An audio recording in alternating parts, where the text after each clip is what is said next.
The snowfields of the Comet 78 or Delta Rho look gentle from a distance, a pastel swirl of aquamarine volatiles and white dust glinting against the indigo void. Up close, after we cut into the crust, it was a cathedral of broken glass, jagged ice canyons, splinters of nickel iron, frozen methane trapped like stained glass in translucent walls. The place was never meant for humans, but we meant to tame it anyway. I arrived on a crow shuttle packed with welders, coil wrappers, and hydrogen chemists, all of us chanting the same silent prayer. Let the comet hold together long enough. It massed 6 billion tons, modest by Oort cloud standards, yet large enough to carry the slingshot arsenal Fleet Command needed. The nucleus rotated once every 9 hours, just fast enough to give us fractional gravity on the equator, a luxury compared with the usual zero-G platforms. Over 100 engineers embedded coils and guides into trenches we'd carved with shaped charges. They called it stapling lightning to a snowball. I called it the most reckless thing I'd ever loved. The comet barreled sunward at 47 kilometers per second. In 84 days, it would slice through the Vesperin system, an occupied cluster of stations enslaved by the Mazrik Combine. To punch a hole in Combine defenses, Command planned to kick 32 fighter wings off an improvised carrier that nobody would notice until it was too late. Dust and ice masked our heat signature, and trajectory looked randomly natural. Even if the Combine spotted us, firing on a multi-gigaton comet would turn it into buckshot, peppering their habitats, a risk they'd hesitate to take. I, Arden Drake, was senior rail architect, answerable to Admiral Harker broadcasting orders from a stealth cruiser 3 light weeks astern. But the real soul of the project was Lieutenant Mira Flores, test pilot, cosmic daredevil, and, though we both pretended not to remember, my roommate from academy days. Hers was the first craft our rails had to fling. If we got her launch vector wrong by a single arc minute, she'd gouge the comet's flank and atomize. That knowledge knelt on my chest each time I closed my eyes. We had 3 phases. 1. Excavate the equatorial canyon and fortify it with diamond carbon ribs. 2. Lay 1,800 meters of magnetic acceleration track, cooled by the comet's own sublimating ice. 3. Calibrate guidance rings to compensate for nucleus precession, vent jets, and tidal torque from the star we approached. Then, when the window aligned, we would launch. Simple in bullet points, murderous in reality. On day 21, we detonated the last of the excavation charges. Shattered ice shards geysered into space, forming a glittering halo that the ancients might have mistaken for angel feathers. Our diggers uncovered a load of ferrous nickel ideal for in situ coil casings, saving us days of printing time. Spirits rose. Even the zero-G masons, usually dour, swapped dark jokes over recycled coffee. The optimism lasted until the tremor. I stood in the operations dome when the hull bucked. A seismic wave rippled through my boots. For a heartbeat, I thought we'd struck a dormant fault, but numbers told a crueler story. Our own HAB heaters had warmed a cavity, triggering outgassing. A jet of volatile nitrogen erupted on the sunward hemisphere, literally shoving the comet sideways. Tiny change in vector, huge consequences.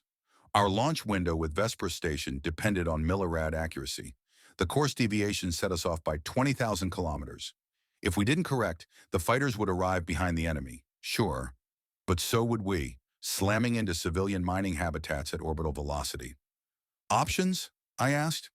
Nessa, my trajectory chief, pinched her tablet. We could vent opposite the jet, equalize thrust. We have propellant, just not enough nozzles yet. What about adjusting the rails, someone offered. I shook my head. Can't bend that much steel and carbon in time. Calm burst to life. Admiral Harker's calm voice. You have 48 hours to restore nominal course. After that, fleet aborts. No rebuke, just a scalpel. Lieutenant Flores floated beside me, dark curls anchored by a mag clip. There's another way, she said quietly. Let me take a prototype Nimbus and do a gravity trim off the comet itself. Skip me like a stone across the outgassing, bleed momentum from the nucleus. That's insane, I muttered. Insane bought you extra coffee rations last rotation, she teased, but her eyes remained solemn. Look, Arden, 1 vector pulse at point blank, timed with the vent's own thrust. The ship acts as a tug, trading my Delta V for the Comets. We nudge it back. If your burn misaligns, you'll pancake against ice moving 40 kilometers a second. She smiled in that lopsided way that passed for a nod in microgravity. Then you really better not misalign my burn, Chief Engineer. We set to work. I pulled every intern and veteran into the guidance nest, mapping the vent plume, calculating the precise moment Flo's nimbus would skim the ragged spurt. Prophet, our AI, ran 8 million probabilistic models and projected a 12% fatality risk. Too high. We trimmed uncertainties, added laser range beacons, tuned thruster nozzles, accounted for nucleus wobble. Risk dropped to 7%. She signed the waiver. Launch time, 03 Plasventine ship standard. I watched through a viewport while her stub-winged fighter cradled into an auxiliary mini-rail. Plasma coils thrummed, luminous violet threads dancing along the barrel. My thumb hovered near the intercom button, wanting to say something personal. Instead, I broadcast, "Flores, rails green, wind your coil pack." The reply crackled. "Gravity's a bully, Arden. Kick me into the sky." I triggered the mag pulse. Nimbus blurred, slicing starlight. Cameras tracked her arc, nose dipping toward the vent. At the exact apogee, her ventral thrusters fired, an emerald halo against the froth. A plume of nitrogen roared in opposition. The Comet recoiled. Numbers crawled on my console. Delta error, 0.18 millirads, 0.08, 0.03, centerline. She'd done it. "Course nominal," Nessa exhaled. Flores whooped over comms, then her voice cut. Static filled the channel. "Telemetry lost," Prophet warned. I froze. A second later, visuals reacquired. Her fighter tumbling like a wounded bird, one wing shorn. Debris glistened around her. The nitrogen jet had clipped the craft, twisting it into a spin. "Stabilize, Mira," I yelled. "RCS to counterroll. Trying, controls lag." Her breathing ragged. We couldn't extend a rescue craft in time. She'd pinwheel until the nucleus left her behind, and radiation from the primary star would bake her cockpit before any cruiser could intercept. Unless the main rail we'd built, 1,800 meters, wasn't scheduled for use until final assault. But if I could reorient it by a hair, we might launch a skiff fast enough to intercept. Regulations screamed no. The Admiral would need hours to authorize. That was time Mira didn't have. I keyed private comms to Nessa. "Lockdown Bay 3, spin the coil drivers to full. We're sending a drone pod." She frowned. "Admiral's orders?" "Mine." 10 frantic minutes later, the rail cradle held an autonomous skiff loaded with capture nets and medfoam.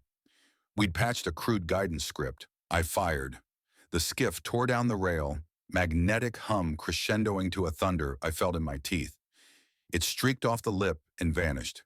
During the 15 minutes of radio silence, I stared at the beleaguered telemetry, mind empty except for the memory of Academy nights when Mira and I floated outside the dorm ring, trading dreams about first command assignments.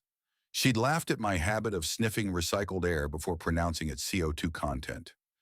Finally, a gentle ping, drone to Comet link reestablished. Video came through, Mira cradled in a foam cocoon inside the drone bay, visor cracked but eyes bright. "You broke at least 4 international launch ordinances," she murmured. "File complaints later," I said, voice hoarse. "How bad?"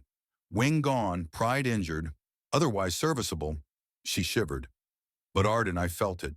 The Comet shuddered bigger than our initial vent. "Something else is inside." "Inside?" She licked dried blood from her lip. "I saw slag metal beneath the ice. Not ours. Someone's tunneled here before. We ran scans." Sure enough, faint alignments in the magnetic field revealed cavity networks. Artificial. Prophet's sonar pings traced hexagonal walls, corridors, power traces dormant. The Mazrik Combine had mined, or maybe planned to weaponize 78 Delta Rho decades ago, then abandoned it. The cavity sat almost directly beneath our main acceleration track. Admiral Harker arrived 3 days later in her stealth corvette. Gray hair wound tight. Her expression suggested fury stowed behind military decorum. "Commander Drake," she began, "you risked strategic assets on an unauthorized rescue." I braced for court-martial. Instead, she added, "I would have done the same. Well done. Now show me these tunnels." We suited up and descended through a borehole, walls aglow with our shoulder lamps. Frost crackled underfoot. After 50 meters, the rough shaft gave way to smooth alloy plating etched with combine sigils, a bristling sun motif. Doorways seal-welded. Harker traced her glove across one. What were they building? She wondered. Prophet solved that riddle when we cracked the data core. Combine engineers intended to convert the Comet into a kinetic bombardment platform, much like us, but lost funding after a civil coup. They left behind prototype capacitor banks, untouched for 25 years. If we integrated them into our rails, we could triple launch velocity. Opportunity and temptation rarely travel alone. Higher velocity meant our fighters could leave later, preserving surprise and still overtake the Comet to hit Vespera ahead of schedule. But wiring unknown combine tech risked catastrophic overload. Harker looked at me. Your call, Chief. I'll need every waking hour, I admitted. And maybe a miracle. She gave a thin smile. Take two. For 10 days we sliced, soldered and rewound coil housings, translating combine schematics into fleet protocols. Ice dust coated my hair like dandruff. Flores, arm in sling, hobbled along catwalks shouting pointers, the only pilot ever to log micro-G EVA with fractured ribs. Gradually, the supercarrier took form. 4 primary rails slotted into the equatorial trench, each branching into twin catapults that curved upward, following magnetic lines. Capacitor farms nestled inside the old combine cavities, tapping the Comet's rotational inertia via flywheel dynamos. Cooling lines carried cryogenic slush to keep the superconductors in negative Kelvin margins. We were turning a frozen mountain into an electromagnetic cathedral. 59 days to target.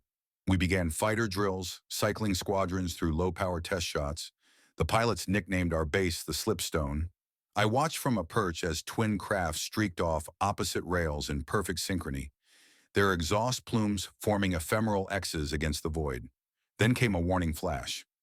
Long-range telescopes picked up a Mazrik frigate, stricture, altering course toward us. Somehow they'd sniffed out our thermal whispers. We had 12 hours before stricture's scanners could confirm identity. If they called reinforcements, the Comet's cover was blown, and Vespera would fortify. Admiral Harker convened command staff in the galley. Her voice carried steel. We must deny stricture any transmission. Options: 1. Preemptively jam her arrays. She'll respond by firing, cracking our camouflage. 2. Board her stealthily, risky. 3. Accelerate schedule, launch fighters now, and hope the Comet distracts them long enough. I leaned over the table projection. The rails can cycle full power in 4 hours. Launching now means we hit Vespera 10 days early. Mazrik carriers won't be clustered yet. Could be advantage. Flores cleared her throat.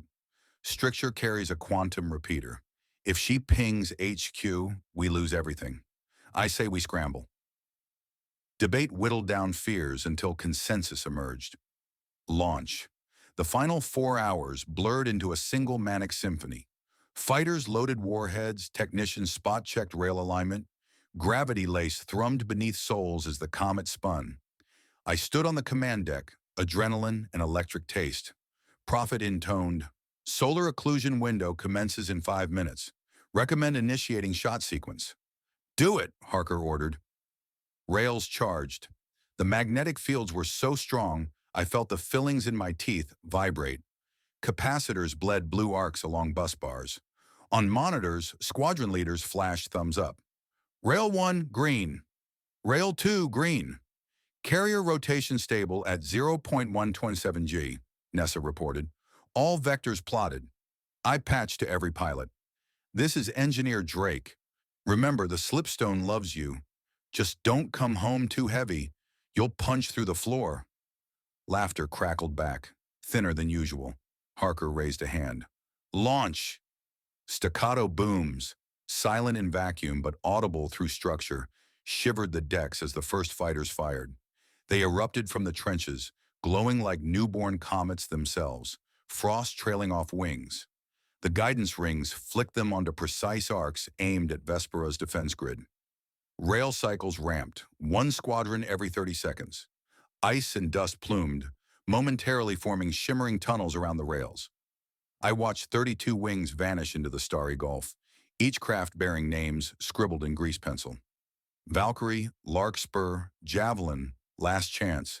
Stricture, 16,000 kilometers out, pivoted abruptly. They detected the launches, but too late. We saw her arrays open like a metal lotus, seeking to squirt an FTL entangled burst. Admiral Harker snarled, "Fire interdiction beam." Our Comet carried no conventional guns. Mass allotment forbade it.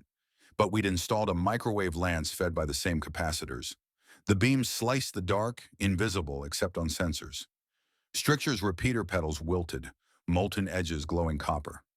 She tried to dodge, but fragments of ice from our own launch plume peppered her hull, compromising thrusters. Then something I didn't expect. Stricture fired a torpedo, not at us, but at the Comet's tail, where the capacitor farm lay near a honeycomb of weak ice. If it ruptured there, we'd lose half our power and perhaps fracture the nucleus. Harker shouted across comm, "Point defense!" We had none. The torpedo streaked unopposed. Flores, listening from medbay, pulled herself upright. "I can intercept." She still wore the sling, but her fighter, patched with a makeshift wing, was docked on auxiliary rail 3. "Negative," Medical barked. She ignored him, fingered her collar mic. "Arden, align the rail. I only need one shot." I stared at her feed. "You can't even grip a stick properly." "I'll fly by nerve overrides. Full auto dampers." We were down to seconds. I vectored the rail manually, a crude offset. "Okay, you crazy star wraith. You've got green." Flo's Nimbus, scarred but eager, screamed down the track. She launched, nose veering toward the incoming torpedo. Guidance computers predicted interception chance 22%. Then I saw her jettison her starboard wing entirely. The asymmetry spun her craft, converting it into a giant flying bullet. She lit the main gun, a magnet lance slug, and at the same moment collided with the torpedo. Brilliance. Cameras washed white. Comms fizzled, then steadied. The torpedo had vaporized. Debris vectoring away from the Comet. But Mira's fighter was gone, no beacon. I felt the world turn hollow. Harker squeezed my shoulder, rare tenderness in her stern demeanor. She saved the slipstone and the mission. We tracked Stricture, now limping. Instead of finishing her, we watched as the fiery shards from the torpedo strike drifted into her flank. Perhaps poetic justice. An internal detonation flared. Stricture split, spilling atmosphere that crystallized instantly. Our fighters reached Vespera 6 days early, smashing combine signal yards and siege guns before local garrisons woke. A rebel flotilla surged from hiding, seizing the moment. By the time combine reinforcements arrived, the ground truth had changed. Vespera declared independence. Broadcast across 15 systems. News of victory rolled in like warm surf, but I felt only absence. The slipstone's corridors echoed too quietly without Mira's off-key humming. 48 hours after the battle, an automated distress ping blinked at the edge of our telescope range. Prophet calculated its origin, a battered Nimbus cockpit chunk riding a sliver of the torpedo's own casing. Ridiculous odds. We sent a rescue drone. They found her strapped inside, unconscious, suit pressure critical yet intact. Pulse thread thin but definite. The explosion had flung her clear, momentum canceling enough velocity for the suit's microthrusters to break. Fate, or her own meticulous recklessness. When she finally woke in the infirmary, I hovered like a nervous satellite. She cracked swollen eyelids. "Course error, Chief," she croaked. I laughed, and tears complicated the laugh. "Vector perfect, Lieutenant. Vector perfect." Weeks later, the Comet, its mass now slightly less from rails, vents, and battle scars, continued past Vespera toward interstellar exile. Mission complete. Fleet Command suggested dismantling the slipstone, but Harker argued to keep it roaming, a ghost carrier ready for another liberation. They granted her wish. The Comet faded into the starry dark, rails cooling under an endless winter, sleeping until humanity called again. I sometimes picture it in that silence, an ice cathedral drifting between suns, magnetic rails arching like frozen rib bones, hearsay of battles trailing behind it. And I think of Mira's words. Gravity's a bully. We learned how to kick ourselves into the sky, and how to kick back hard enough that tyrants felt the bruise. On a rogue stone older than our species, we stapled lightning, spun up hope, and wrote our own myth across the night.